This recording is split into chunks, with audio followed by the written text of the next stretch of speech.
This is a More Than Just Podcast production.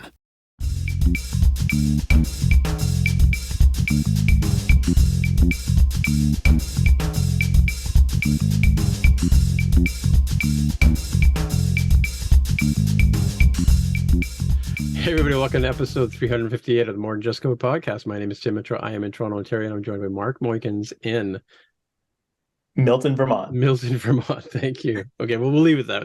That'll be the take. Okay, cool. So, thanks for coming on the show. Yeah, sure. Thanks for having me, Tim. So actually, I was trying to rack my brain as to how I first got in touch with you. Like this is the first time we've actually spoken to each other or looked at each other on a Zoom call, as it were. But I think I got your Swift Views. I think it's called SwiftUI Views when it first came out. But I'm trying to rack my brain as to how maybe I knew about you before that book was published. Were you doing some teaching or something like that, or associated with a school out west? Yeah, I was in Utah, and as far as like a school, I would give talks at a boot camp, but it's probably not that. Yeah, it was. I think it was a boot camp. Yeah, what was the name of the boot camp? Dev Mountain. Dev Mountain. Yeah, I think that's probably the connection. Yeah. Oh, really? Yeah. So I was speaking to somebody over there, and I can't remember the name of the guy, but yeah, I do recall. I was teaching at a boot camp here in Toronto, probably around this would have been 2016 or so. Was that around the same time frame? Yep. Yeah, I think somebody dropped your name or told me about Big Mountain Studio, which is, I guess that's your publishing company or your own company. Yeah, it started out as my YouTube channel, and then later it turned into book publishing.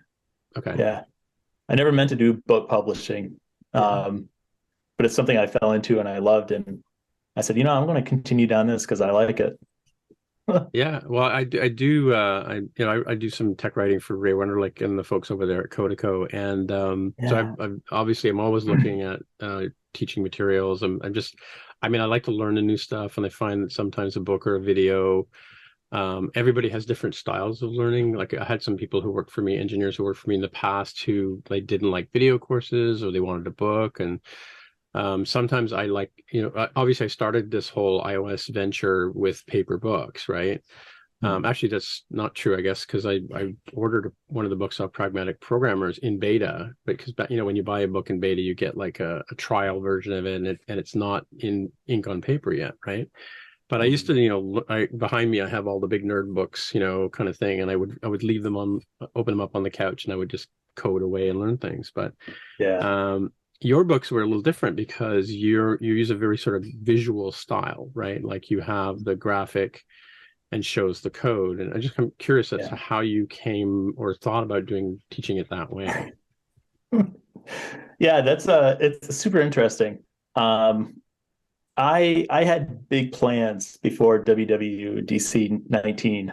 I was making video courses, right? And I had course ideas lined up that I wanted to do, and then SwiftUI came out, and I'm like, well, what do I do now?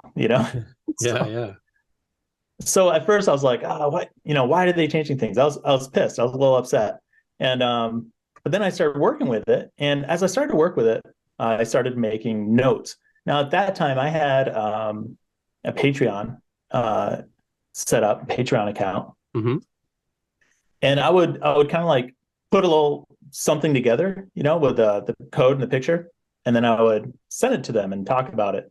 And I'd do that for a while, and then I started keeping notes. Like I remember it was a Google Doc that I had in landscape view, and I'd keep notes just for myself. I'm like, here's the code, this is what it produces. Here's code, this is what it produces. So I could quickly like I want to make this, and I would go through. I'd open up this Google Doc and go through it, and I think what happened was. This is what I miss about having Patreon. Patreon is like it's like your own inner group that you can talk to and bounce ideas off of, and ask them questions like, hey, do you like this? Do you like that? Do you prefer this? Do you prefer that? And I miss that. I miss having that. So I was going to ask how successful Patreon was for you. Like, are you not doing that anymore? Or? No, I'm not doing it anymore because it kind of like felt like I was going down two paths. At that point, because on Patreon, like I know you have Patreon, right? Yeah, and don't make much Yeah. from it. It's Yeah. just there. But I kept feeling this obligation, like I need to produce something like every week or every month for them Okay. because they're giving me money, right? Okay. Yeah. So I felt like an obligation there. But then I had this other public, that I also feel an obligation to providing products or videos, and then started publishing books, and then it just became a little bit too much for me. Mm-hmm. So what I did was I said, okay, I'm going to stop this at this point. And then when I created the website and started selling books, I gave them like I think I sent everyone like a free book, like say everyone that was here, you can come over to join this community. Yeah. And then, you can join me here and we can chat here if you want. So that's what I did. I moved everything over. I used a platform called Podia, which has been fantastic. Mm-hmm.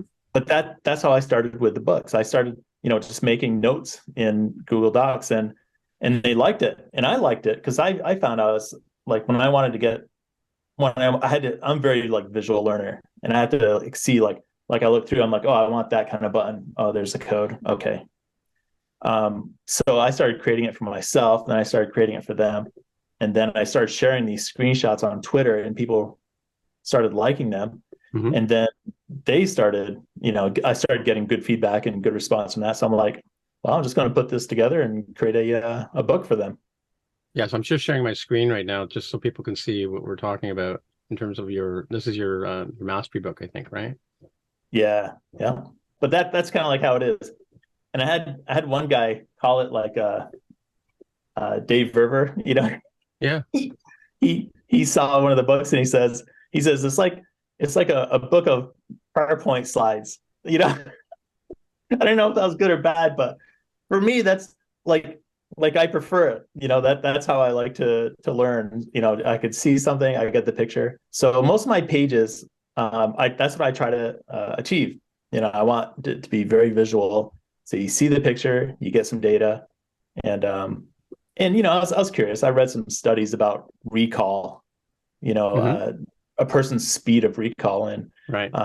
recalling a picture is like 700,000 times faster than recalling words. Oh, So sure. yeah, so it was like I don't know how they even measure that. It Yeah. was, With instruments. yeah, that's right. So that really helped me, and I started really loving it, and I learned so much, putting those books together. I learned so Mm-hmm. much. I Mm-hmm. just like you fall in love with it more and more and more, and then you want to produce more, and it just continues. Yeah, I think I got your free because I was sitting in the keynote audience when they announced SwiftUI, right? I was actually also there in 2014 when they announced Swift, right? So I've been there for a Wow. couple of paradigm changes. iOS 7 was there for that too. But Yeah. yeah, so I think, when I was a little excited about SwiftUI because, I've always joked with my friends that having gone through Objective-C and having learned that learning curve and then having to go through Swift, and Swift is a little easier, obviously, but Yeah. I always joke that Adobe is going to come out with Adobe iOS App Maker 1.0, and it's going to be, point and click and that kind of stuff, right? And Yeah. SwiftUI is very much like that, especially now with I was watching a lesson by another author. I can't remember his name right now, but he showed how you can actually drag objects from the library right into the canvas view and then have it Yes. write the code for you, which to Yeah. me, as somebody who came to engineering, the hard way, I studied art and stuff like that in school. Doing it visually was much more approachable. Yeah. Totally. And like as I said, if I have to read documentation, I begrudgingly will do that, right?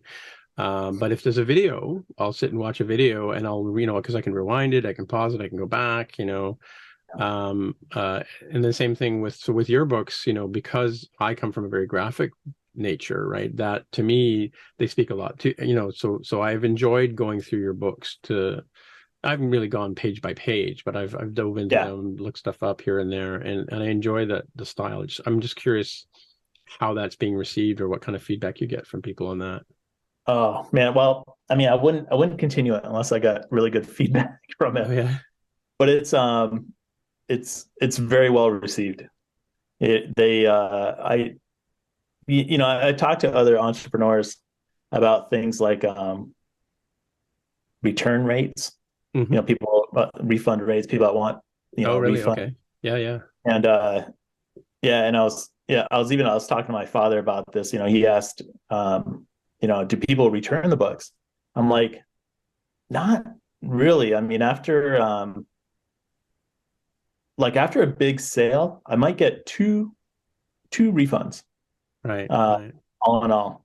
Hmm. And sometimes it's because they thought it was something else, but it wasn't it. It wasn't what they're looking for. Like a guy was looking for like a core data book, but he bought the working with data in SwiftUI Ah, book, right. and Yeah. he's like, oh, I made a mistake. But I've never had anyone return it because they didn't like it. No one's ever said, I don't like, learning visually. I want I want paragraphs. Well, I gotta say that the price point as someone who's in the game. I don't think it's that expensive. I mean, like, if I wanted to buy equivalent book, printed by O'Reilly or something like that, or even the big nerd books, you're looking at 50, $60, to get a book of some Mhm. substance. Whereas I think your prices are much more reasonable. And I know you do have sales as well too, because I've taken Yeah. advantage of, like, I think the first Swift book was the Swift Views one. I believe that was free, right? And then I don't remember There paying a was lot, or was really low, right? there Um, was a quick start book. yeah, that's the one. Yeah, yeah, yeah. Yeah. And that's free, and you can still get that for free today. Yeah. So, and then you also do, I think you do the same thing that most of the digital publishers do, and that's if there's an update and you've bought it within a reasonable amount of time, you get the free update, right? Right. Go ahead, though. I actually that was a tough thing to decide what to do. Yeah. As far as like free updates or no free updates, because I think I think a lot of software companies, they run into this too. They're like Right. it's not sustainable. Sustainable. Yeah. Yeah, you have to count on brand new customers every single time Yeah. throughout time. And at some point, it's going to level out, and then it's going to decline. And so I was like, how do you handle this problem? What do you do with this? And I actually got the idea from Ray Wenderlich. Mm-hmm. Uh, I looked at his book update policies, and I adopted it. So what he said was, um, you'll get free updates if it's a minor updates or minor revisions, Sure. um, updates and changes. But if it's a major rewrite, then we you have to buy the book again. Right. Right. And so for me, I still had the my Patreon audience at that time, and I asked him. I said, hey, if I was going to do a major rewrite, but I still want to give the previous customer a discount on to upgrade. I Mm-hmm. said, what would it be at? And I think I gave him like I think it was like 50% off, 60, 70, or 80%, Mm-hmm. and most of them pick 70% off. So that's what I do. I say, but like last year, there wasn't really a major rewrite. Right. Uh, it was pretty easy to update it. It's mostly like updating navigation view to navigation stack, Mm-hmm. and for the most part, it worked. There's no errors. You could just do search and replace, and it worked. So I didn't really charge for that, and none of the other books had to be. It required major effort. It did require major effort the year before. It Mm-hmm. was like not only were there a lot of deprecations, but there are a lot of other new things added.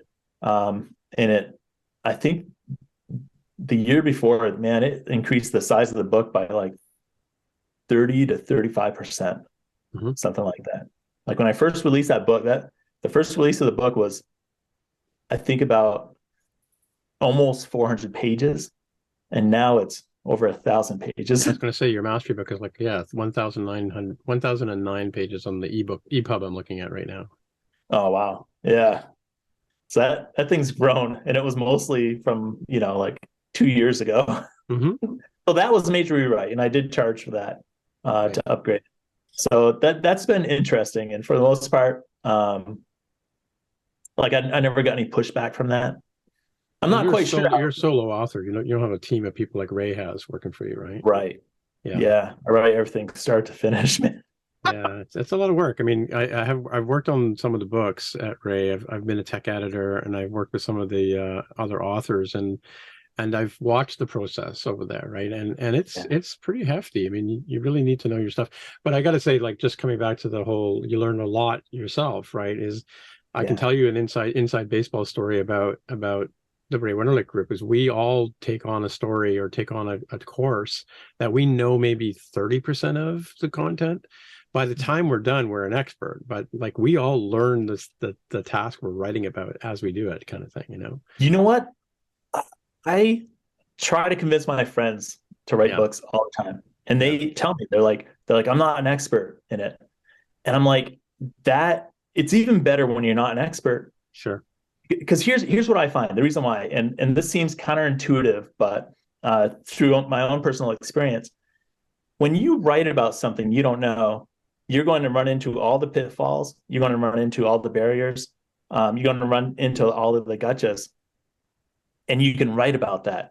Sure. You can Yeah. put warnings in there like, don't do this, you'll get an error. Don't do that, you'll get an error. Make Right. sure you do this. You know, Right.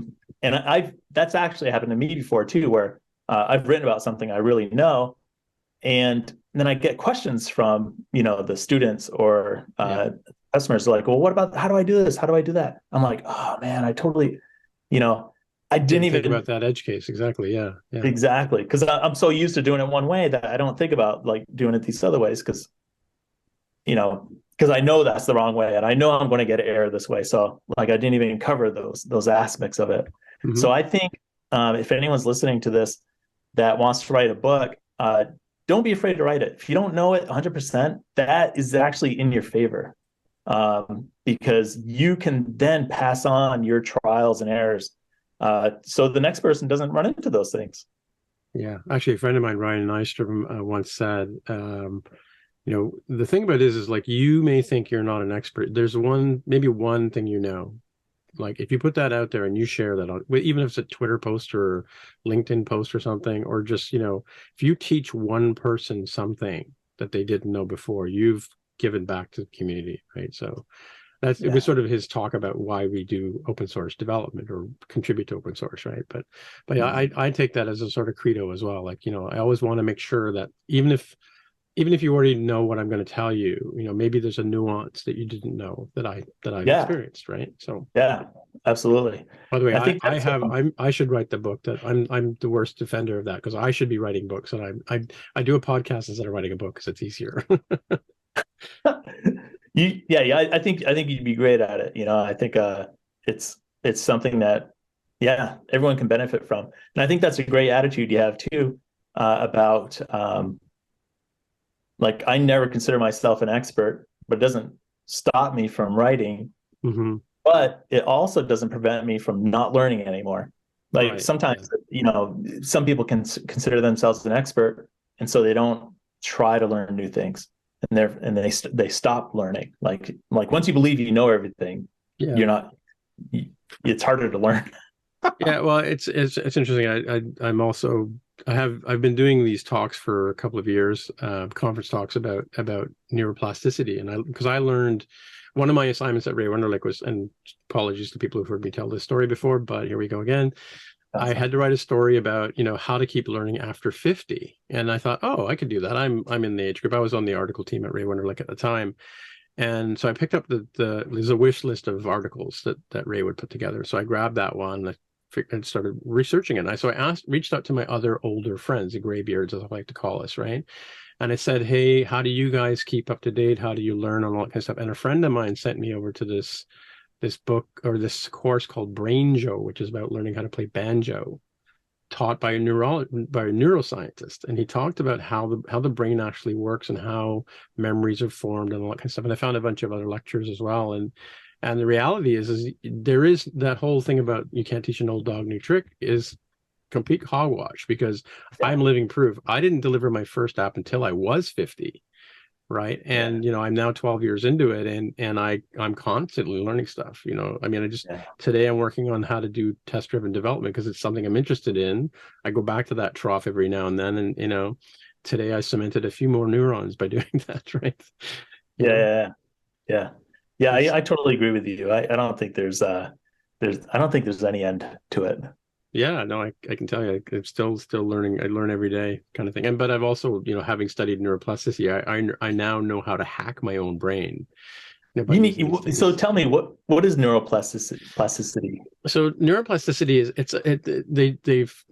basically it's a study of brains. It's basically how memories are formed, right? And so initially, there's when your brain is trying to figure out some new task or technique, and the lady Laura Bird from UBC, University of British Columbia, Dr. Lara Boyd, talks about how they work with stroke patients and getting them to relearn how to use other parts of their brain when part of it shuts down, which is what stroke patients are suffering from, right? And so she talks about how memories are formed, and the funny thing is the name of the video is "Your Brain Will Change After This Talk," right? And so so what happens is when your brain needs to learn a new thing, it creates a chemical bond in your brain between neurons, because that's how memories are sort of stored, like how the memory, like if you think about like RAM or hard drives, right, or SSDs. And that memory or that connection will dissipate over time if you don't use it, right? So like, what did you have for breakfast this morning? You may not remember because it's not important. Your brain kind of goes, I don't need to hang on to that information, right? But if you're learning a new skill or something like that, and the secret is to do it in small chunks, not a 24-hour or weekend binge. That doesn't really work either. You feel great after, like right after it's over, because you've got all these chemical knowledge in your head, but nothing's permanent yet, right? So by doing repeated goes at it in small chunks, around 40 minutes or so is a good session.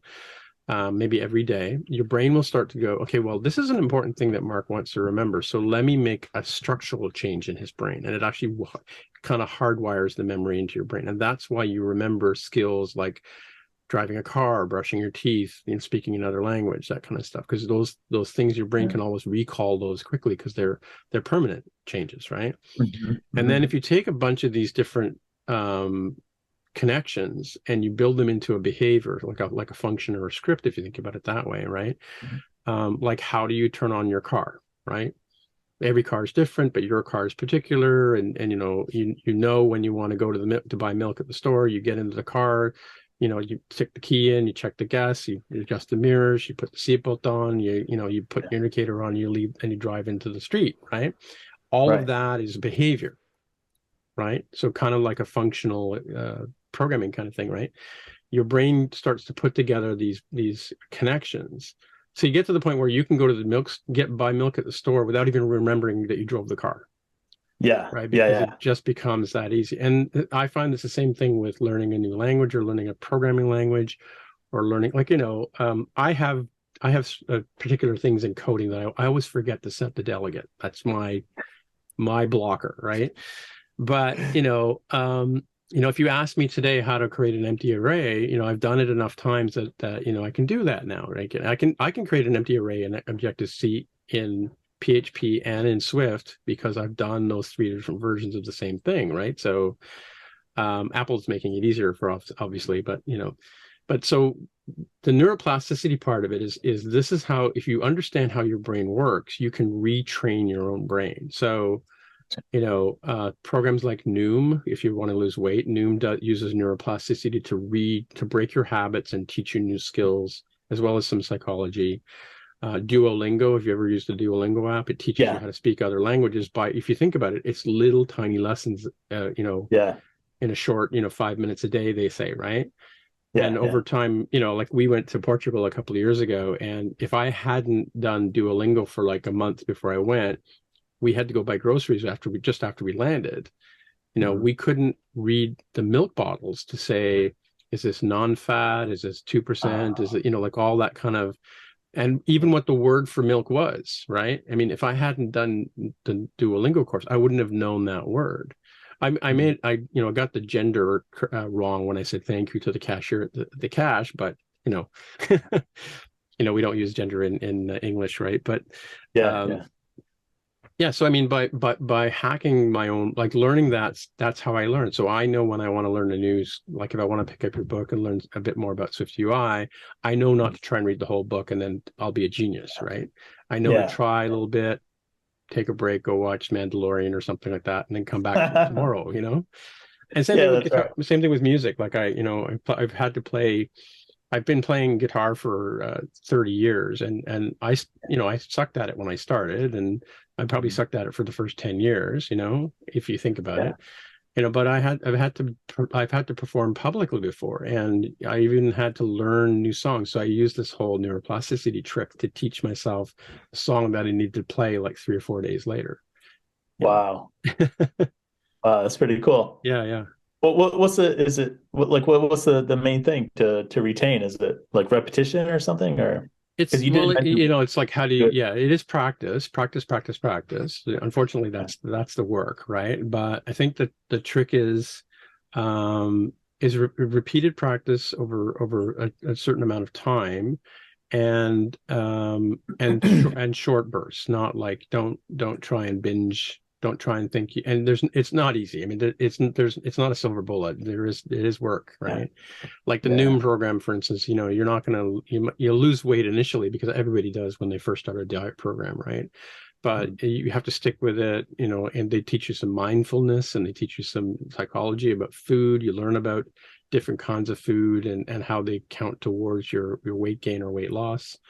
Right. And they also teach you about how your body metabolism will mess with your brain too. Like, you'll go for a week at a time where you don't lose a pound, right? Because your body's going, oh, well, hang on a second, there's less food coming in. I need to make some adjustments, and it starts to adjust everything, right? And if you don't learn that science, or you don't learn that bit in that, the diet program doesn't work. And that's a lot of the reason why people want an easy fix. I want an easy fix, trust me, but yeah, that's right.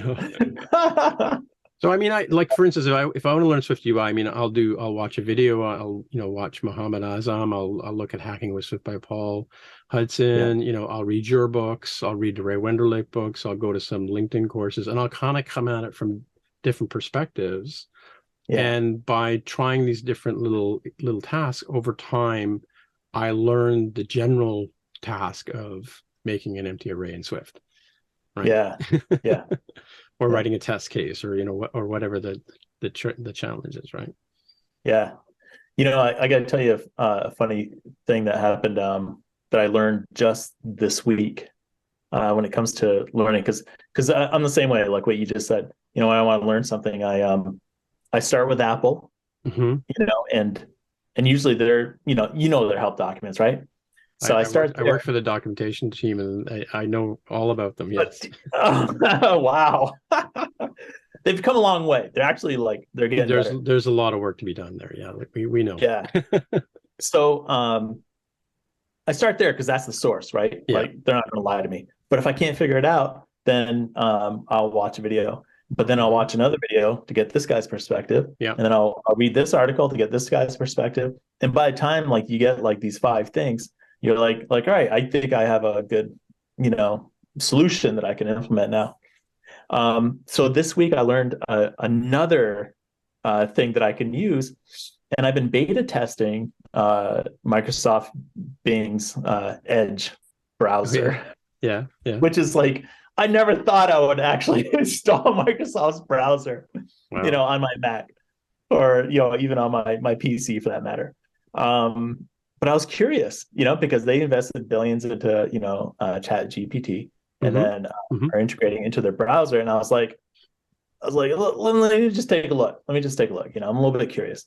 So I started playing with it a little bit, and I didn't quite, there isn't a video on it yet because it's beta and it's changing. Even while I was testing it, it changed, and they introduced some new things.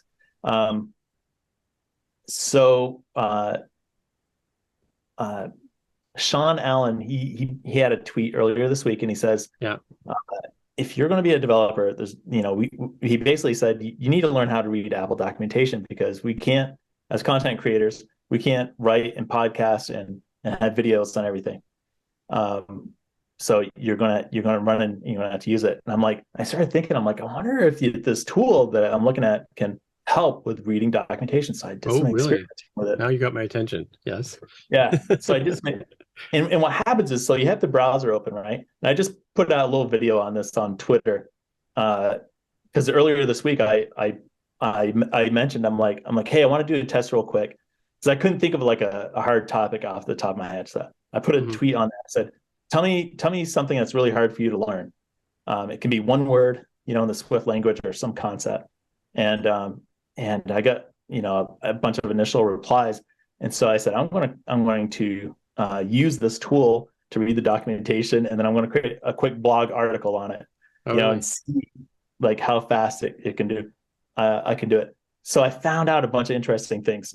So first of all, this side panel that opens up in your browser. So you have, Apple's documentation. Then you have the side panel that opens up, and that's the AI part, right? This is Bing. This is in their Okay. Edge developer Edge, edition. right? Edge, yeah, yep. Yeah. But it's called Bing Chat or Bing Discover. Okay, right. So the side panel opens up, and that side panel is aware of the contents that you're looking at. That's, cool. In that tab. Yeah. And so you can say, give me a summary of what's on this page. And it'll tell you, it'll start to print out. It says, well, what they're trying to teach here is this and that and this and that. And you're like, wow, so, and then I experimented with a bunch of prompts, and I found out all you have to say is summarize, and it'll give you like a little paragraph of what's on the page. Or you can say takeaways, and that will give you bullets, key takeaways. It'll give you like, a few bullets of key takeaways on that page, what's being taught. And then I did this little experiment. It's in this video that's on Twitter. So I did this little experiment where I got to a page that, that just has the signature, right, of the function, but maybe like one line of description for it. And there's no code examples, no description to kind of figure it out what it is. So I typed in something like, explain this topic to me like I'm a 5-year-old. And it started to, it like printed out. It says, imagine if you have a box of toys. It starts off with something like that. Wow, right? Yeah. It was amazing. And then I also noticed that you can change the age too. Like, explain this to me like I'm 14 years old. Right. And it uses a different concept. Like, say you have a deck of cards. This was like on a navigation stack. It was teaching me, or navigation view. It was teaching me about navigation view.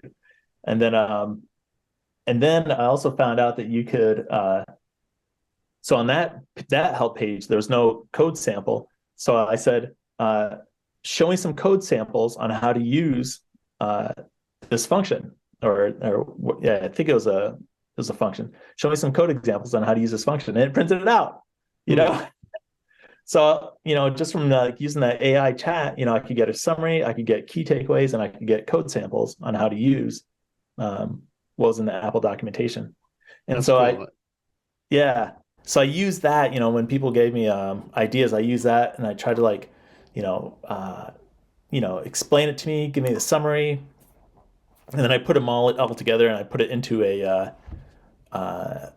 blog using Medium, and then I put the link back to them. Like, it only took about, I'd say like maybe 20 minutes per topic, because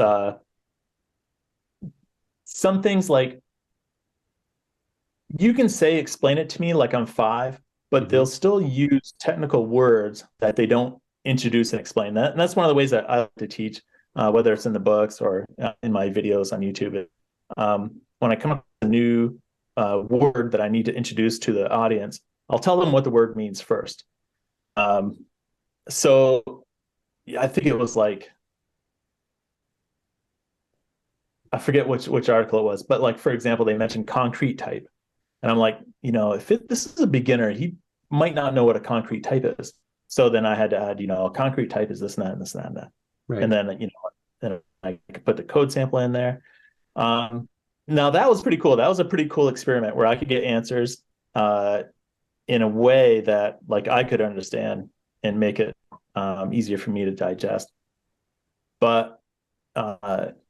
one of the like dangers to it too is someone told me, like, luckily I had someone actually read it, and then they got back to me and they said, I think part of this is old.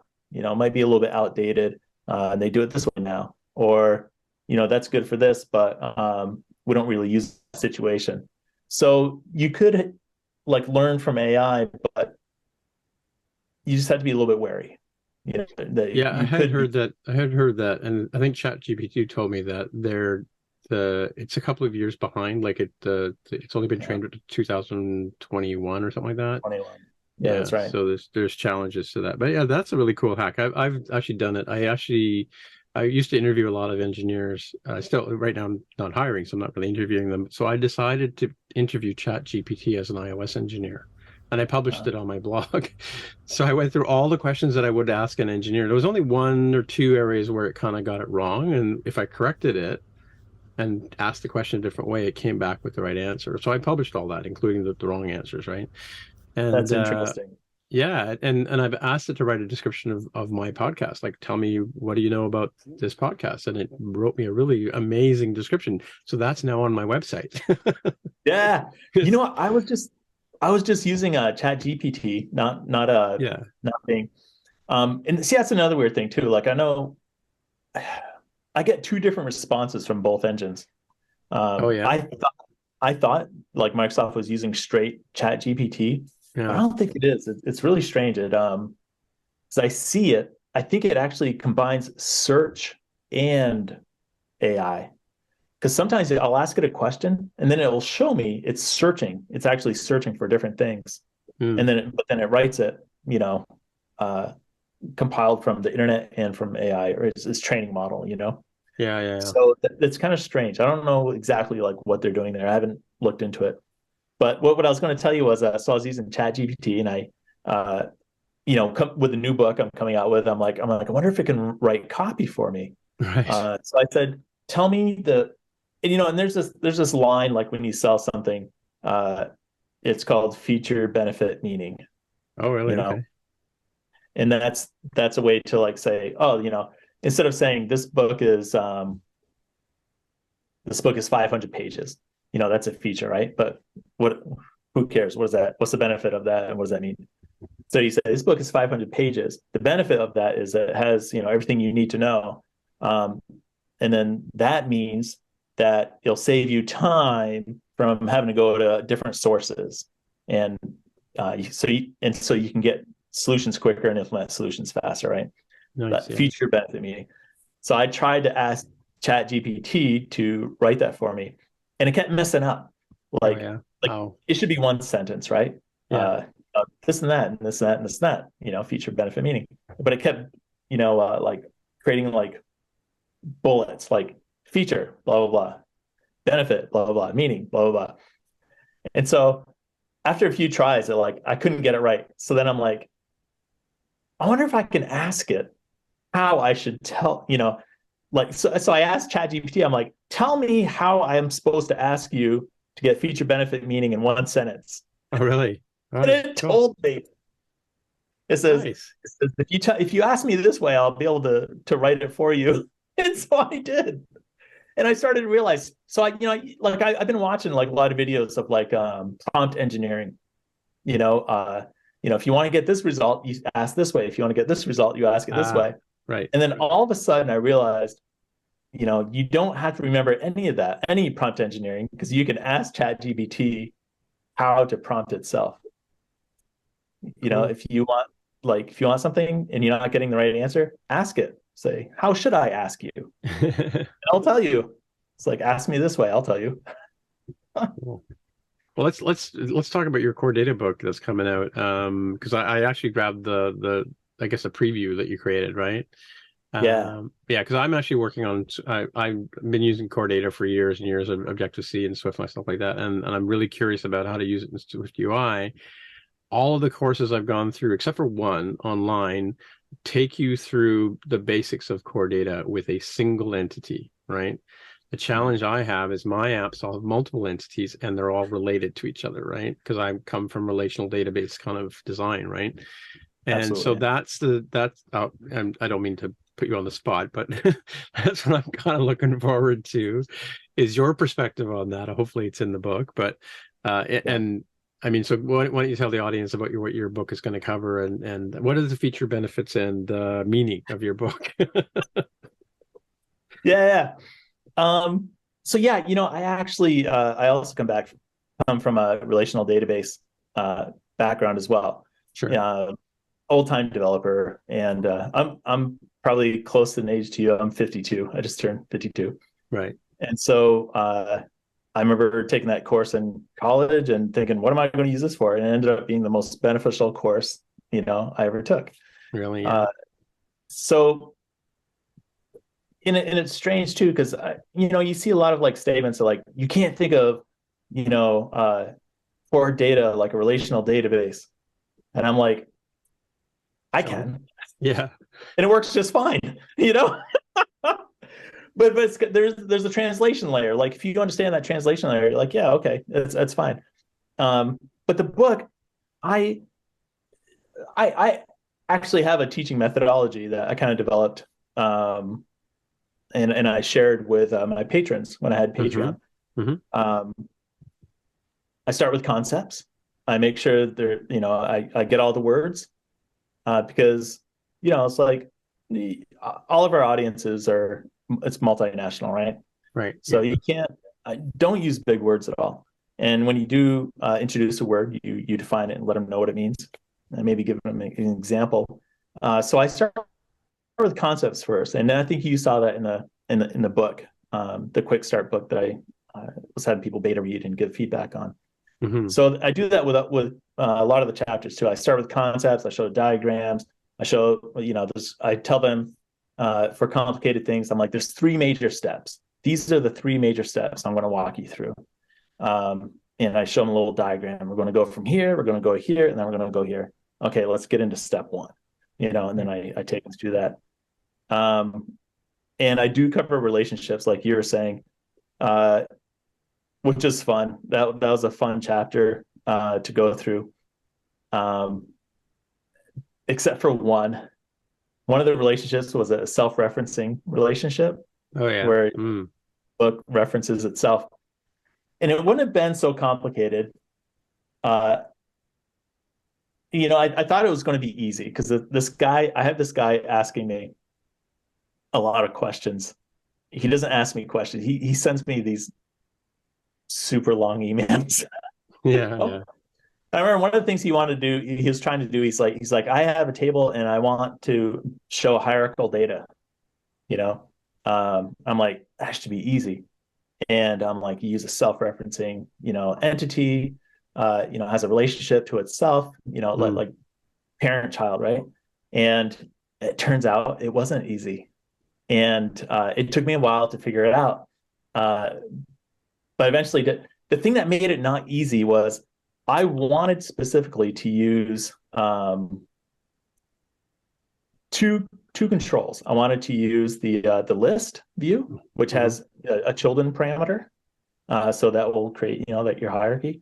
And I wanted to use outline group, which is similar to shows hierarchical data, and you can configure it any way you want.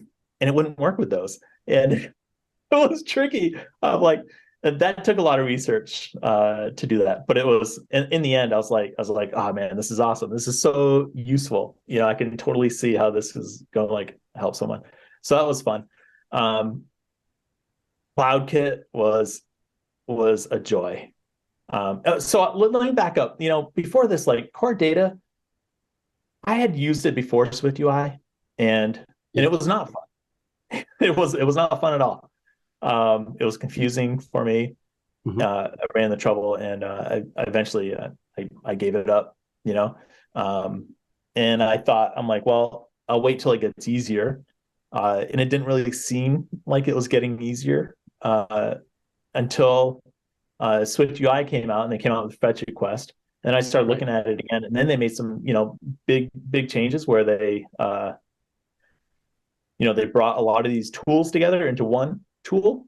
I don't want to use technical terms, but you know what I mean? They had this huge stack that you had to set up all these pieces before of the stack, and now you can take all those tools and they're all in one, and it's just a few lines of code, and it's all initialized for you.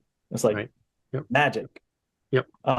So going through that was just an absolute joy of like how easier things have become, and how nice things have become, especially working with SwiftUI, and just getting it set up.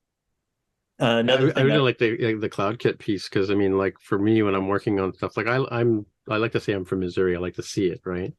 And I'm not from Missouri, but that's just an expression, right? But so when I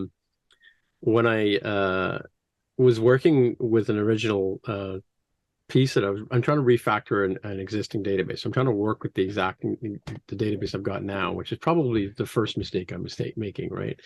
I mean, not database, but I'm working with a core data mob, right? And mom object, right? But what I liked about it was I could, as soon as I hooked up CloudKit, I could actually go over to the cloud interface, the dashboard, and I could actually create records over there, because it's easier it's easier to see some things over there than it is over here in core data. So because I just wanted to get some data into the box so that I could start playing with it, manipulating it, right? So, and I hadn't made my new let's create a new record view yet, right? Yeah. So and I just found that super useful. And then the beauty of that is that I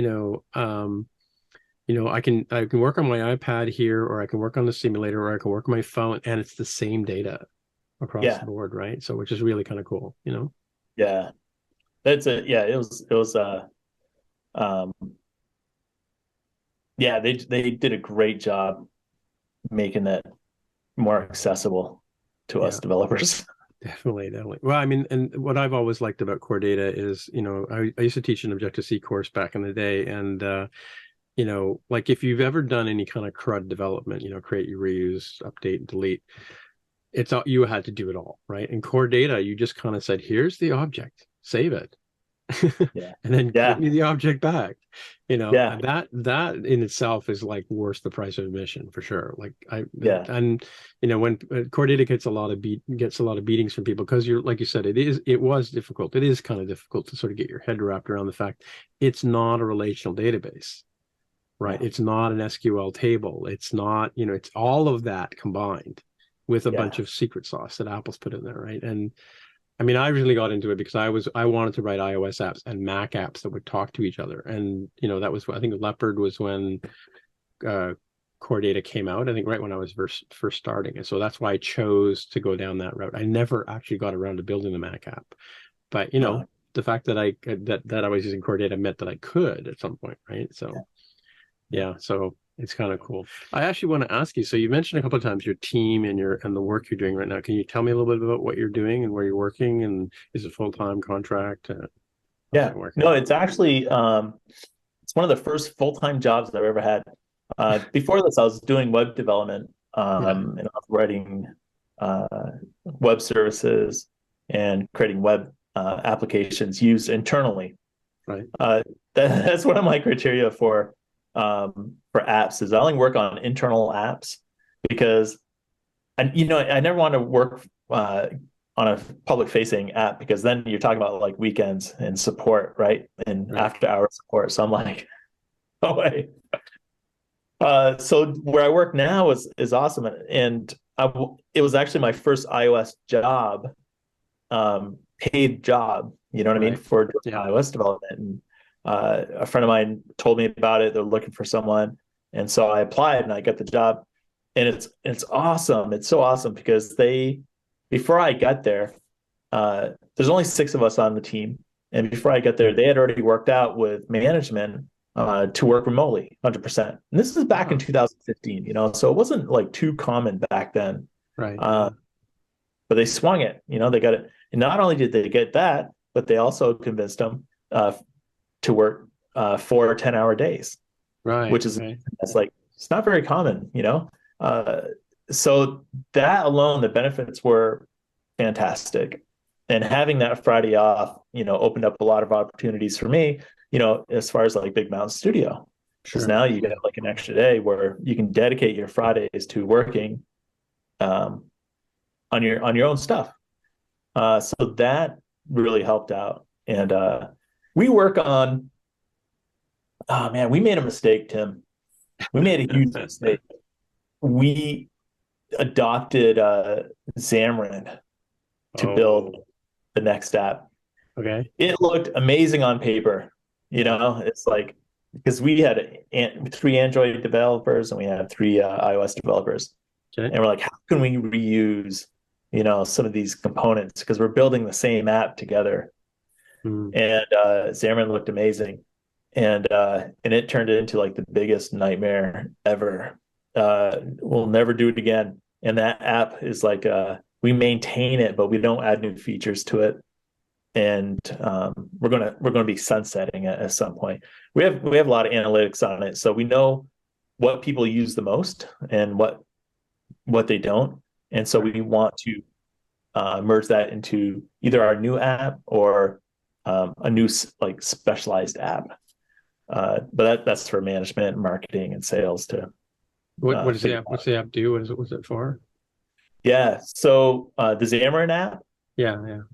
Yeah. Well, so the company that I work for, they make health products, vitamins, minerals, and health Are foods. they in Vermont based or the remote? Oh, no, this is in Utah. Utah. Okay. Oh, okay. So you're still working with the same people. Yep. Yep. Okay, cool. And yeah, so this app that we worked on was for the salespeople, where they could keep track of like contacts,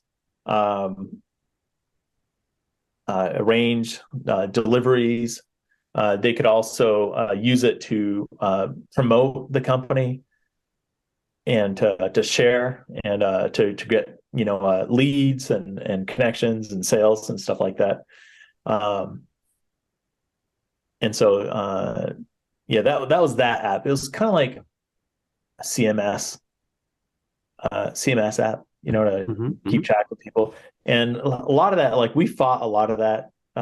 The guy that wanted all these features in it, we're like, the person's phone can do most of that stuff. Yeah.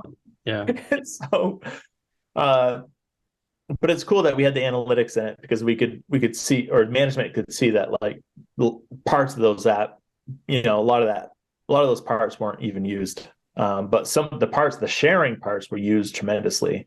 So people really liked it for the sharing. So we're going to move that into something else.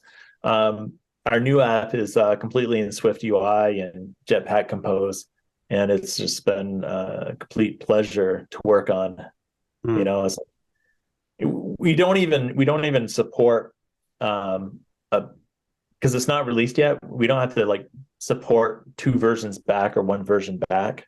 Right. So we're supporting like the most current version right now because it probably won't get released till like iOS 17.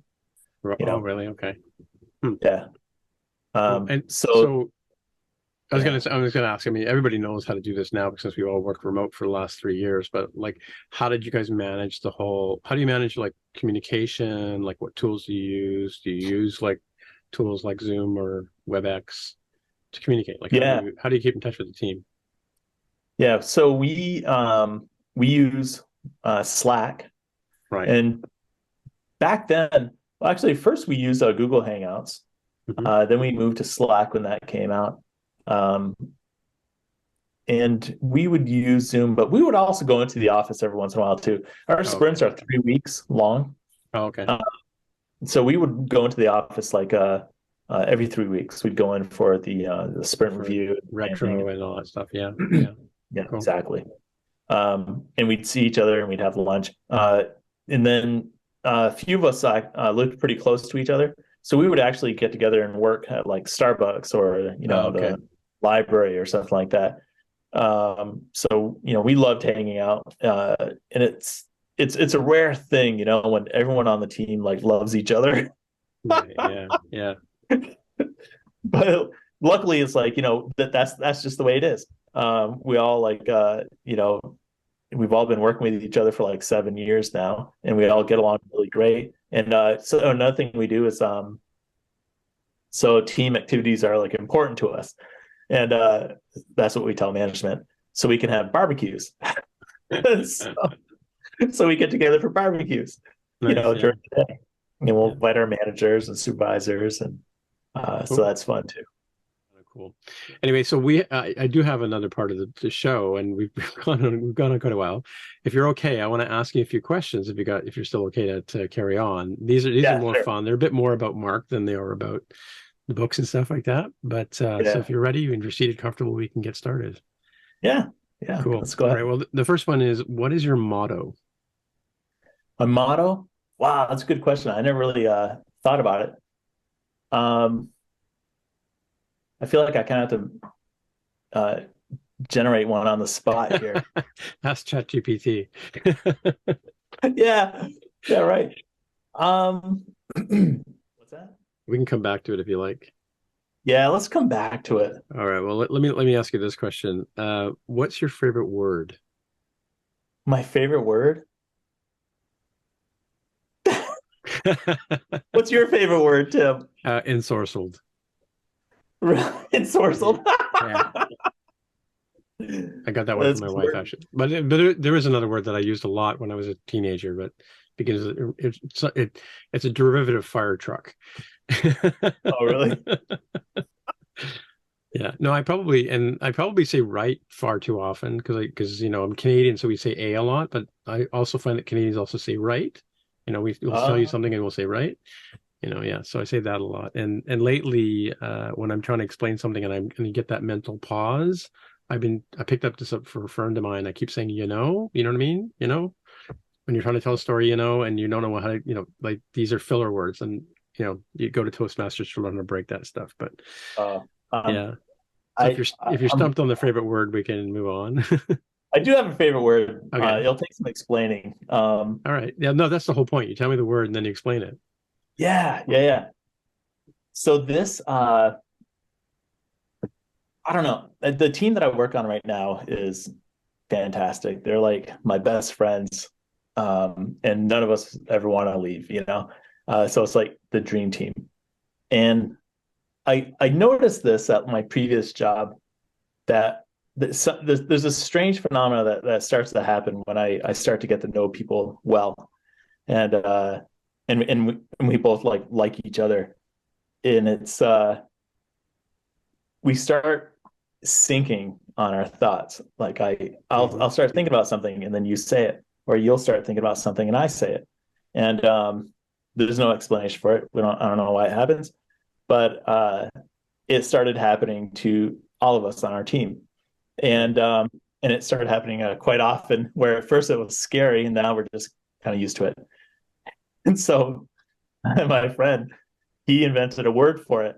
He says it's called he says we're starting to develop a cognitive connection. And like cognitive connection, that's good. And Yeah. then as we all started using it, then we shortened it to CogCon. You know, Mm, we're like, oh man, we got good CogCon going on today.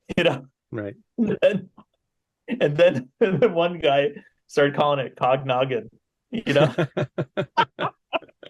so now we say Cognoggin or just Cognoggin. Noggin for Got short. some good cognoggin going there. Yeah. Yeah, yeah. That's interesting. Cool. Well, I never said you couldn't invent your own word for this question, right? So, Yeah. let me move to a different kind of question. What is the best sandwich? Oh man,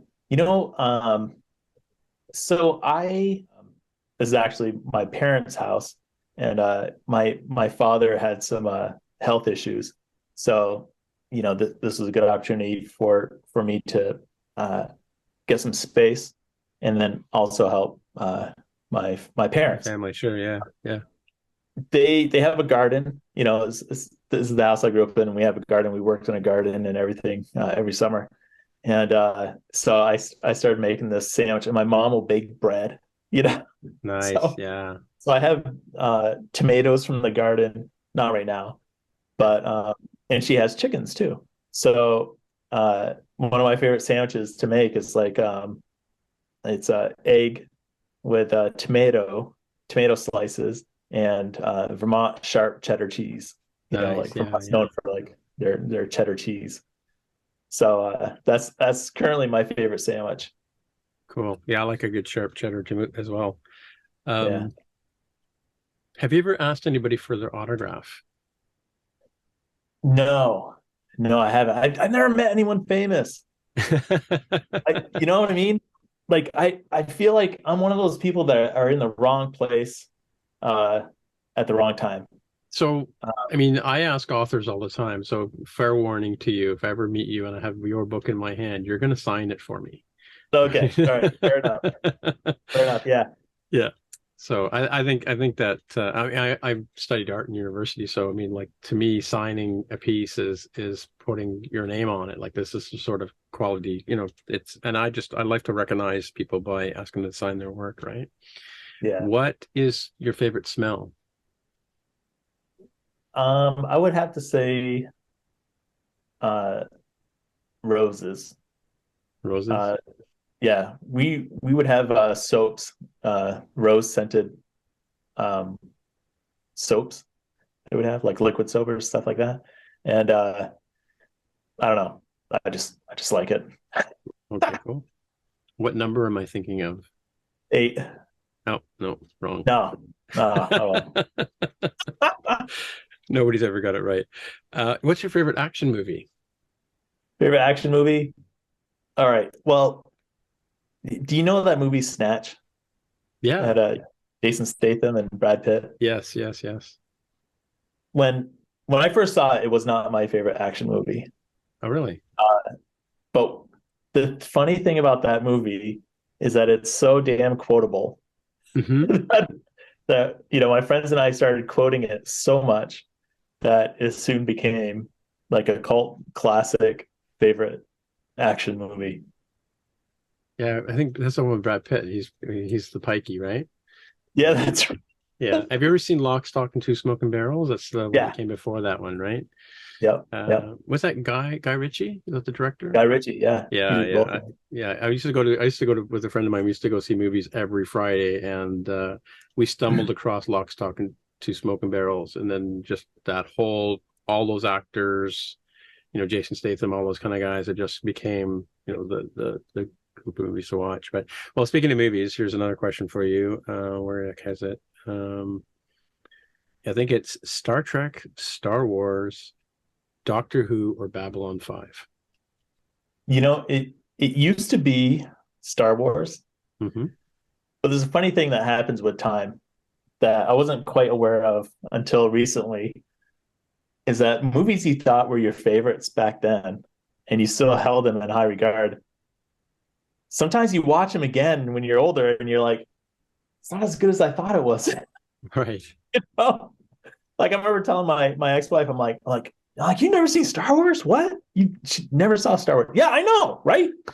So I told her, I'm like, we're gonna watch it. And Yeah. I watched it with her, and she's like, not impressed or anything. And I'm watching it, and I'm like, Are we talking about New Hope, by the way? But which of the Star Wars is your favorite movie? it was A New Hope. Or The Empire Strikes Back. That's also like really good too. Yeah. 'Cause it seems to have more humor in it. But a little bit more.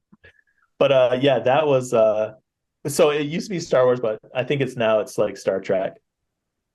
Any particular Star Trek? Um, the one what was it? The one with Jean-Luc Picard is the one I kind of like more grew up with. Hmm. Oh, Was the that Next Next Generation, Generation? the one from the 80s?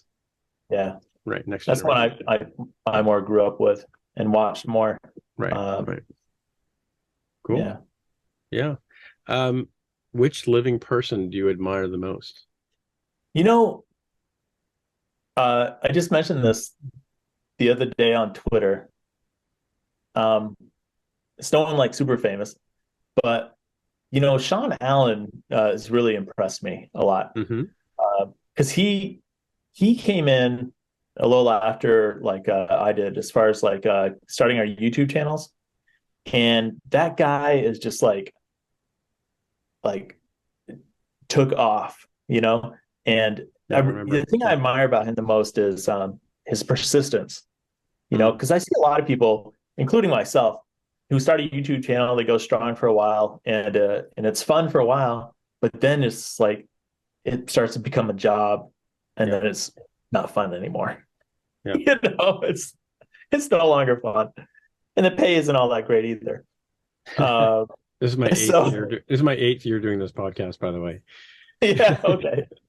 I think So waiting for it to pay. Yeah, exactly. yeah. So I admire him for the progress he's made. You know who else I admire too is Chris Ching, because he's the same way. He's persisted and persisted, and I had the good fortune to meet him last summer Yeah. in Toronto, in the outskirts of Toronto. Like nicest guy ever. Like you might think that nice guy attitude, on his YouTube channel is just an act, but it's not. Yeah. He's genuinely super nice. Yeah, I met him at we spoke together at Swift Toronto 2019. Yeah, I met him there. Yeah. Good guy. You're right. You're right. Yeah. Very supportive. Like he follows me on Twitter, he follows me on LinkedIn, and yeah, I always get a good nod up, thumbs up or like from him for sure. Yeah. Cool. What's the one thing you own that you should really throw out? That's a really hard question because I usually throw out things as soon as I don't need them. Oh, I really? live Okay. I live so light. Most of my life was doing contract work, and I would move from city to city, Right. to do contracts, and everything I owned fit in my car. Right. So it was super easy to get up. So you're not like a pack rat like me, like Yeah, right, exactly. Yeah. I don't have a lot, and still like everything I own probably fits in my truck. Although I did get a new electric motorcycle, so that probably I have an electric dirt bike and now I have an electric motorcycle, so cool. I should probably get rid of the dirt bike. That's what I should get rid of. Well, it is dangerous. Yes, exactly. Yeah. Yeah. So the electric bike, tell me about that. What's that? Is it like a chargeable and it runs just like a regular gas-driven bike? Yeah. It's except there's no shifting involved. Okay. So it's easier. It's Right. easier to drive. Unfortunately, I just got it delivered in January, in Vermont.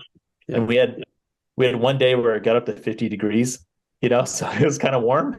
And so I took it out for 11 mile road trip. Right. But it was fun. Yeah, it's electric. It'll go it'll go 110 kilometers per hour, 110, 120. So you can take it on the interstate, and but it's still small and nimble enough where it's easy to control. You feel like you're in control of it. Like I've had motorcycles that were like cruiser motorcycles. They're like really big. Yeah. And I never enjoyed them that much because they were. You don't really get this good feeling of control over it. Like, when you're on a bicycle, like you're in control of that bicycle. Right. It's light. You can maneuver it quickly and easily and stop fast. But with a big motorcycle like that, it's your control diminishes. So this bike that I got, it can go fast, but it's also smaller and lighter too. It's only like 400 pounds. What's the most used app on your phone? Reminders. Reminders? You don't have to go and look at the screen time thing to know that. Maybe I should. But it's that thing. I use it to manage my life because I have, man, Tim, I have like 20 ideas in one day. And I'll lose half of them. Right. And so unless I write it down in Reminders app and then give it a timeline, yeah, give it a due date, yeah. At this point in my life, I've really gotten to a point where I have to like remove useless knowledge or data, and everything now for me. I'm kind of like on this new trend for maybe like the last year. Data has to be actionable. Otherwise, as far as like value, if it's okay, it might be interesting and have entertainment value if I learn some trivia, but there's also data that you can use and work with that has value, and especially but that's the key thing, is you have to use it or take action with it. Right. Otherwise, there's no value for me.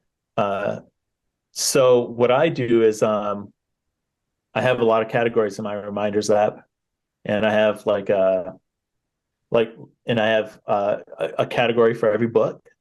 So I'll see something, I'm like, oh, that'd be a great addition that, to add to this book, and I'll add a reminder to it.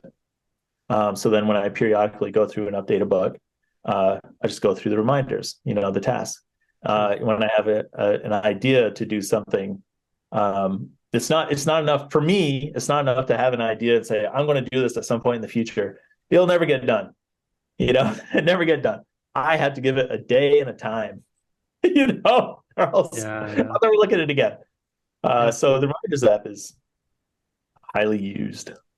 Yeah, no, that's definitely it. It's one of the things I suffer from, because I do use the reminders for exactly the same reason. But like when I go to a place, I like that it tells me, don't go to that restaurant. It didn't sit well with you last time you went there, kind of thing. But or when I was going to work every day and coming home, I had to manage the mail server, or move this or do that, or send this email when I get to work, and so it would use the locations to notify me when I got to a place, right? So that was kind of a cool thing. Yeah, so I've used the reminders. Probably don't use it as much now that we've been working from home, but there you go.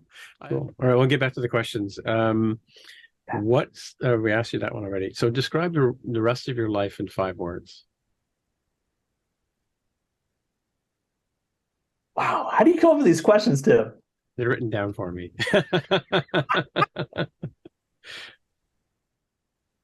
Okay, I think I know what it is. Okay. It's always be learning new games. New games. And games. That's a funny term, and doesn't quite mean what you might think it means for me. But games are here's how I define games. Games are something that has a reward to it. Games have rewards. They have barriers. And then the barriers aren't so big that you can't get over them, right. And they're not so easy. So there are no barriers, because then it wouldn't be a game. So games to me are things that Big Mountain Studio is a game for me.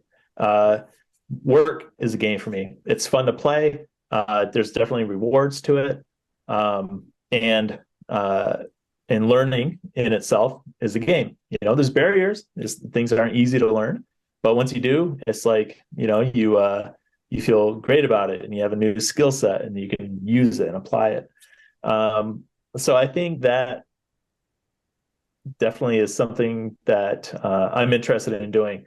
We're getting close to the age where we're thinking about retiring, right? And I know some people that have retired, and the one thing that's kind of sad is they start losing their games. Right. They start becoming bored, right? I think you have to find new games when you retire, for sure. Yeah, you got to find new games. Yeah. So that's so I hope to always be doing that. I love teaching people. It's no greater satisfaction. So in order to teach people, you have to learn things. Right. And so you find the things that you love, the things that are fun to play, and then you play with those, like the AI. Learning that AI, that was so much fun. And then then I hope to teach people more. At work earlier this week, I actually was teaching them how to use AI, so we can do our jobs better, or faster, or learn an easier way. Cool. So I think that works for me. So what are the 5 words again? Always be learning new games. Always be learning new games. So now what's your motto? Always be learning new games. Always be learning new games.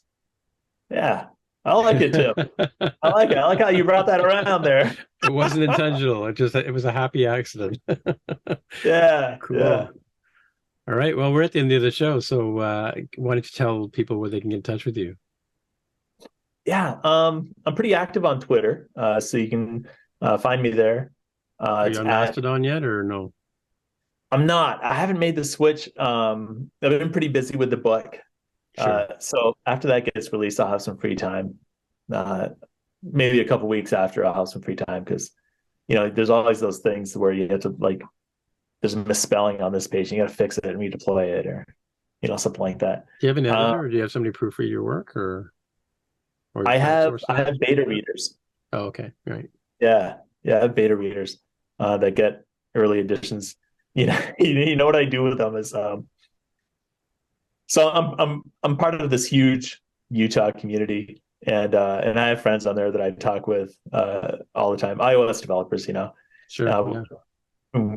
when we go to meetups together, and so when I create, what I'll do is I'll change the cover of the book, and I'll say that this is the Dave Nutter edition.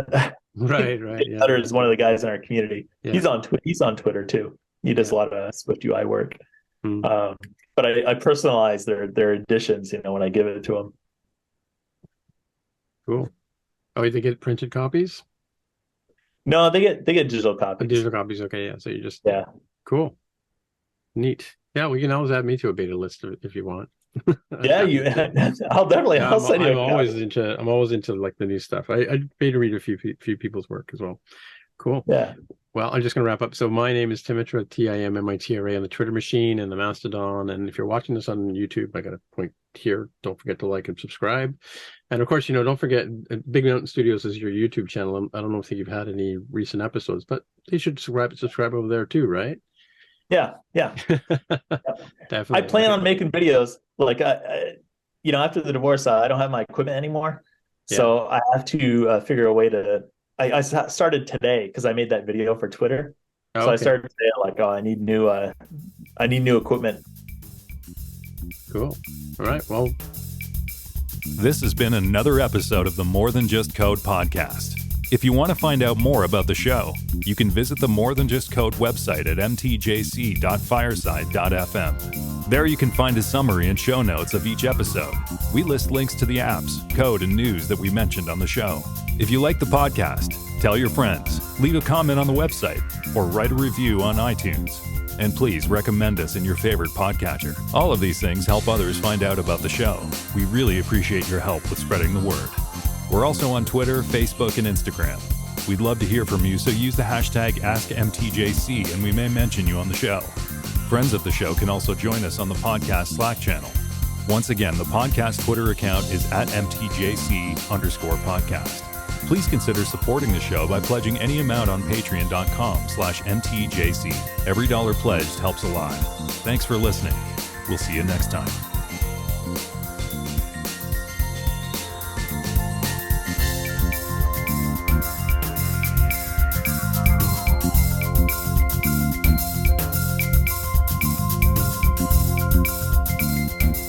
we started in 2014. It was just a bunch of 3 or 4 of us got together to do this show, and then I learned audio editing in university traditionally, not with actual tape and stuff. I'm not But, kidding. so I used Final Cut Pro, and I used Logic to put the show together. And it was like, I think I was about 3 or 4 weeks in, and I went, wait a minute, this is becoming a job. Yeah. And I'm now, we're actually coming up on our 9th anniversary in August, right? So been at it for a while, and this isn't the only podcast I do. I also do one on sci-fi shows as well, right? So, yeah. Hey, have you thought about like hiring someone to do your editing? Yeah, again, to come back to that, I have no money.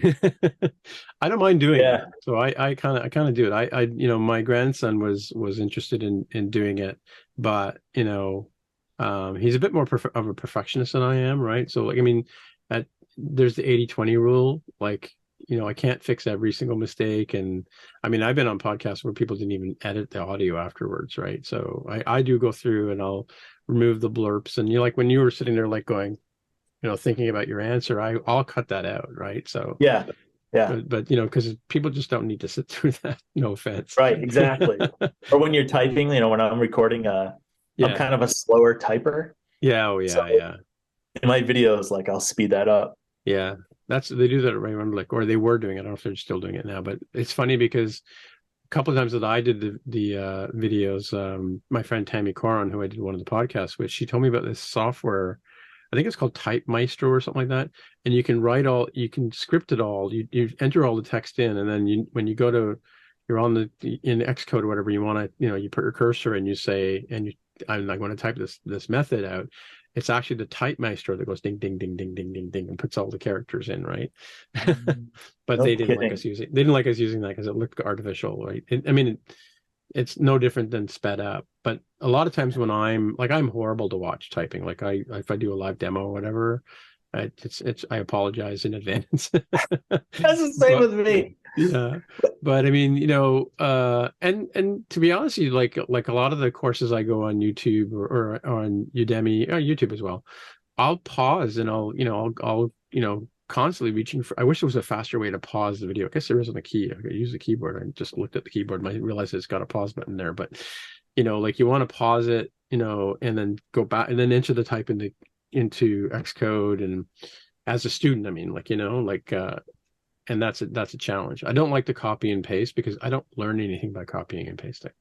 I want to type it out and I can kind of look at how the code completion is working and see what Xcode's thinking about what I'm typing. And and it's cool because I've noticed a lot of people, I don't know if a lot of people know this or not, but like if you type in a method that's part of a class, if you start typing view did load, it'll put the func and the override and all that kind of stuff in for you. You don't have to go, override func, blah, blah, blah, blah.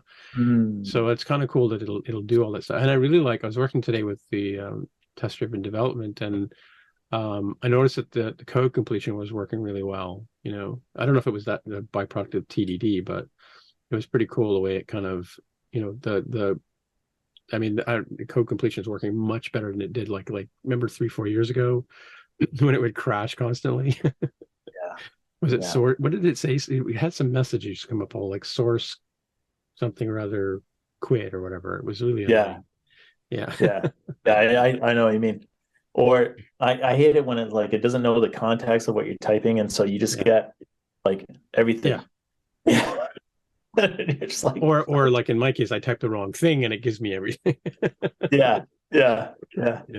I still I'm waiting for the day where, like, even today I was programming and I'll call my functions first before they're like test-driven development, right? Yeah. Where you create your function first and it fails and then you fix it just enough. You actually do TDD yourself, or? No, well, I used to working on one of the contracts. We did a lot of TDD, but I still kind of like program that way, right? Where I'm in the view. I'm like, oh, I'm going to have to call this function on the observable object, which doesn't exist yet, but I'll type it in, and call the function that doesn't exist, and I'm waiting for it to like offer me, hey, do you want me to create that function for you? It's like, yes. Oh, I love the fact that it'll write the init method in a class for me now. Like, oh my god, that's so helpful. Because that's so redundant, like having to self dot this equals this. I mean, like, do I have to keep typing that out? Like, can we not automate? Can ChatGPT do that for me? Well, I mean, I hate to say this, but Microsoft did have a better Visual Studio was a great tool as far as like a development environment. Because it would do those things. You could write in a function that didn't exist and it would like give you an option like, you want me to create this for you? You're like, yeah, cool. Create it for you. So I had a lot of like really nice features. Like, have you ever used JetBrains? The Android thing. They had one for I'm not quite sure where they are now. I used it a while ago. Well, Android Studio is made by JetBrains, right? The current. Oh, it is. Yeah. Actually, I didn't know that. But you could use it to do like a C# work, or create like Microsoft apps and stuff.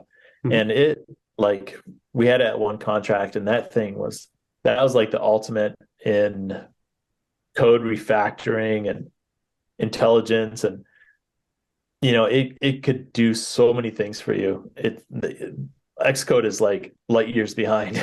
Oh, I You know. know? I do know. I know some people who use it because, and you can load in the Swift library to it, right? And so you Um, can actually write Swift in what's called Visual Code, right? Visual Code Studio, something like that. man, yeah, I don't even remember. I've tried it out. I've used it because actually I was using it for I've been doing WordPress forever too, right? Like I used to write websites from the ground up, right? And Oh, then no kidding. yeah, just it was a chore. And then Yeah. I had to do not profit for once, and it must have been like maybe 18 years ago or more. And I thought, well, I said to the lady who run the ballet, I said, do you mind if we try this WordPress thing? I've heard good things about it. And I mean, it's still the same template I wrote for her like that many years ago. But I've learned over the years on their other contract work I did to write my own templates, my own themes, right? Because the themes always have way too much stuff in them. And but last couple of times I did, I think it was a LinkedIn course actually. And there's a guy named Morton out of Vancouver. I think he was leading this course, and it was using Visual Studio to do the coding for Xcode or for the web WordPress, right? And he's got this way of maybe it's not him, but there was a way I'd learned. He showed how to use that, and of course, it's got Git and all that kind of stuff built in, and so you can do all the cool stuff, and you can have just like any good IDE, it does all the sort of completions for you and that kind of stuff, which is really nice, right? And this is writing PHP in this case, right? But still, and how to structure, the project, it's just like Xcode project navigator on the one side and multiple windows of code and a little Yep. debugger at the bottom, and yeah. So I mean, Yeah. I like Xcode a lot, but it's probably Yeah. it would be my go-to for everything. But I've been using BB Edit forever for text editing, and it's Okay. hard to give up on the old tools. Yeah. Yeah. That's all I want, Tim. I just want it to just write the function for me. Doesn't even have to be perfect. Just write a Yeah. placeholder, Well, I mean, especially I find it really frustrating. Like I said, I'm glad the memberwise initializer is what's called, right? The when they started adding that in Xcode is like, well, how many years have I wanted this? Because it's the most mundane thing about writing a class in Swift is that having to write that initializer, right? So, and it's always the same thing, like, Yeah. Anyway. Yeah, that's super nice. I had it come up just the other day, and I was surprised. Yeah. Like somehow I never used it before, and I did something on the keyboard where it just all of a sudden like appeared, and I was like, "Whoa, wait, what?" Yeah, yeah. It just like typed out the whole thing for me, and I was like, "Oh my gosh, that's awesome." Yeah, that's cool. Yeah, pretty cool. Yeah, neat. Yeah, no, I mean, I had noticed that using I'm using the camera, using an app called Camo. I was using one called Details for a while. I interviewed Joe Czaplinski. I don't know if you know who he is, but um, he was using Camo, and I went, "Wow, your webcam is amazing. What are you using?" I'm using an old phone, and the cameras are much better. So I'm actually looking at you on an old I don't know, from mid 2000s LCD display, I think it's called, Apple, and the camera on it is just horrible. It's like a old school webcam. I've noticed that the cameras on the new Macs are much better, like the M1s and any of the later model ones, because now because of COVID and Zoom and everything like that, Apple's increased the quality of the cameras, so which is good. Yeah, that's nice. Yeah, Finally, you look pretty sharp. What Mac are you on? this is an M1. Yeah. Right. Yeah. A 16, 14 kind of thing, or 14. cool. Yeah. Yeah. Yeah. I have a 16 for work, and it's like a brick. Yeah, I know I had the exact same thing in my bag over here. Yeah. It's too heavy, and I like this one because I work remote. Yeah. And sometimes you want to get out of the house and work somewhere else. Yeah. So on the weekends, or on Fridays, I don't work. Our team just works 410s. So on Friday, Saturday, Sunday, I can get out, get some space, and work on this little guy. Cool. Yeah. Yeah. No, I do. I mean, I'm always I'm one of these guys that always buys just before Apple makes a big announcement for some reason. I just have a habit of doing that. So I was humping a MacBook Air 2013 for years. I ran my entire business on it, made, umpteen $1,000s on it. over the years, and then I started the podcast on it and all that kind of stuff.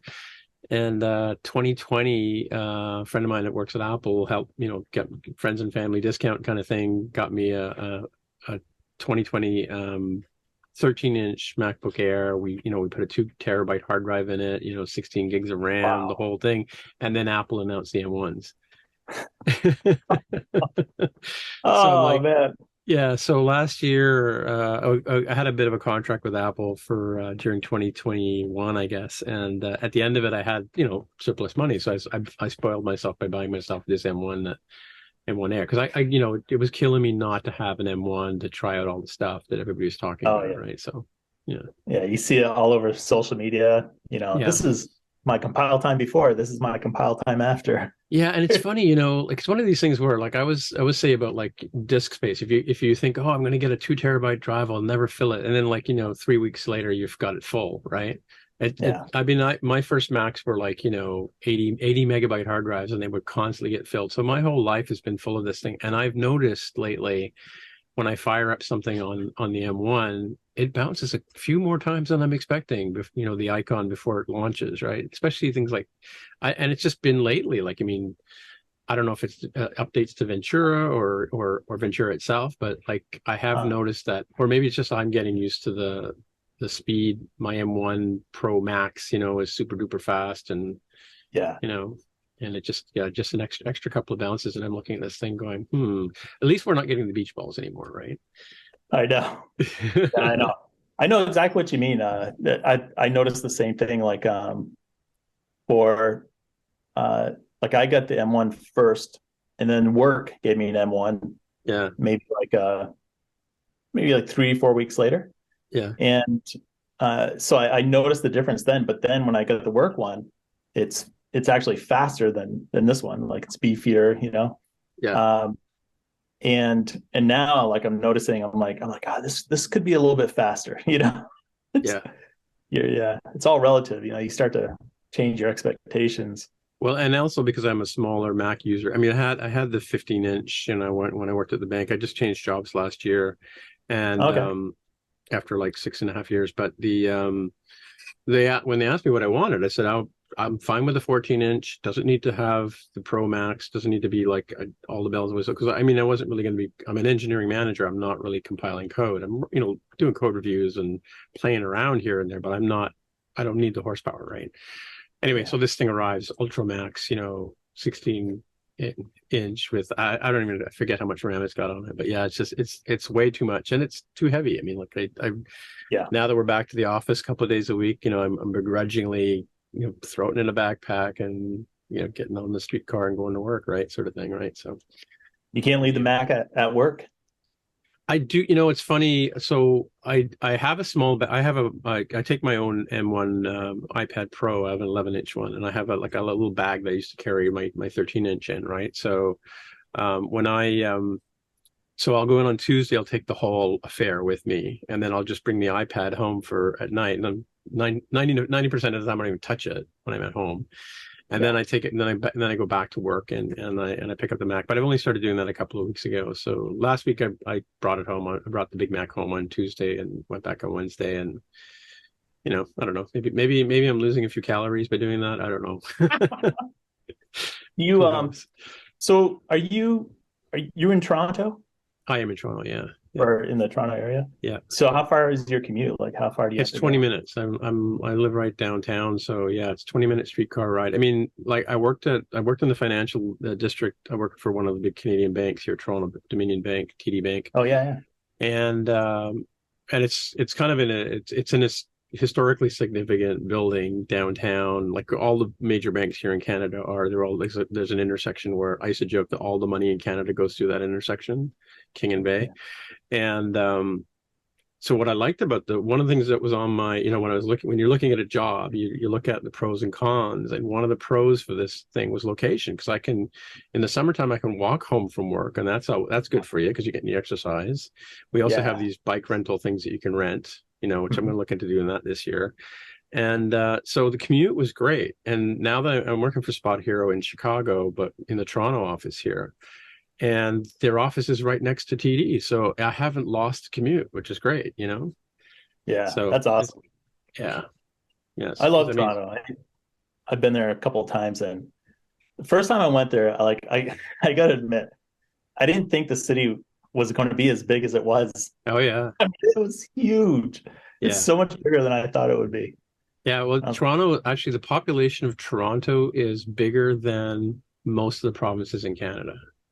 wow, wow. Just Toronto GTA itself, right? And it's a sprawl. I mean, like, we've watched it. Those of us who lived here have watched it grow from like the downtown core to all the suburbs and out to along the lake, right? So I think it's pretty much solid city all the way from like Hamilton, Burlington, Oakville, Mississauga, Toronto, and then Scarborough, Whitby, Oshawa. Like it just goes on, and so that's what we call the GTA. Is kind of like the GTA is actually a little bit smaller than what I just described, but if you look at the footprint of it and the number of people, I think we're number 3 in North America. Like I think New York, Wow. LA, New York, and then Toronto in terms of size. And Yeah, Montreal, which is just up the road, is on that list somewhere too, and I think in the top 10 of yeah. city sizes in North America. You know what I also liked about Toronto too, and I was kind of impressed about this was the beaches. Yeah, I was there in the summertime, and like I couldn't believe like the city is right there, and then you have these big sandy yeah, beaches. You know, I'm yeah. like, this place is great. So you're in the East End beaches, I guess, or because there are beaches all the way along. Yeah. Was it called the beaches, the neighborhood you were in? No, I actually don't know what it was called. A friend of mine and I that I grew up with in high school, we went out to visit another friend Yeah. um, who had lived there or Hmm. who was living there, and she gave us the tour and took us around. And she shows us, like this is where I play volleyball on Saturdays, and it's like just On like the beach. Yeah, yeah, yeah, on the beach. yeah, There's like tons of like volleyball, nets set up, yeah. and I'm like, this is amazing. This place is The reason I great. ask, I think that's the neighborhood just south of me, actually, the beaches. Yeah, it's one of the premier places Wow. to live in Toronto as well, right? So, yeah. Cool. All right. Well, thanks for your time. Yeah, It's been Tim. great. I got lots of content for a great episode. I'm sure people will really enjoy it. And great to meet All you. right, Of cool. course, I've been reading your stuff for years. So, Yeah. and Well, it's and nice to meet you too. thanks for the format. I really like it. So.